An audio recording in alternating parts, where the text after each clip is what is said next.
మోదీ ప్రభుత్వం ఉద్యోగులకు తీపి కబురు అందించింది. దీంతో 1,00,000 మంది ఎంప్లాయీస్కు ప్రయోజనం కలగనుంది. అంతేకాకుండా పెన్షనర్లకు కూడా లబ్ధి చేకూరనుంది. శుక్రవారం నాటి కేబినెట్ సమావేశంలో మోదీ సర్కార్ డిఎన్ఎస్ అలవెన్స్ పెంచుతూ నిర్ణయం తీసుకుంది. దీంతో ఉద్యోగులకు, పెన్షనర్లకు ప్రయోజనం కలగనుంది. తాజాగా మోడీ సర్కార్ డిఎన్ఎస్ అలవెన్స్ను 4% పెంచింది.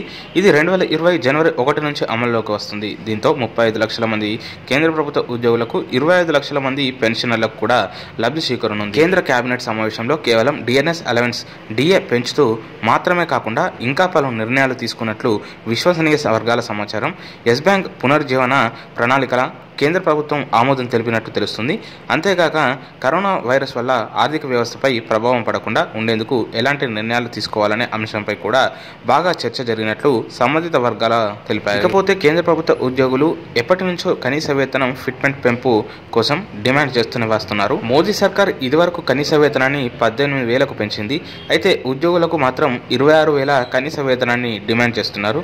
అయితే కేంద్రం మాత్రం ఈ డిమాండ్లకు స్పందించడం లేదు.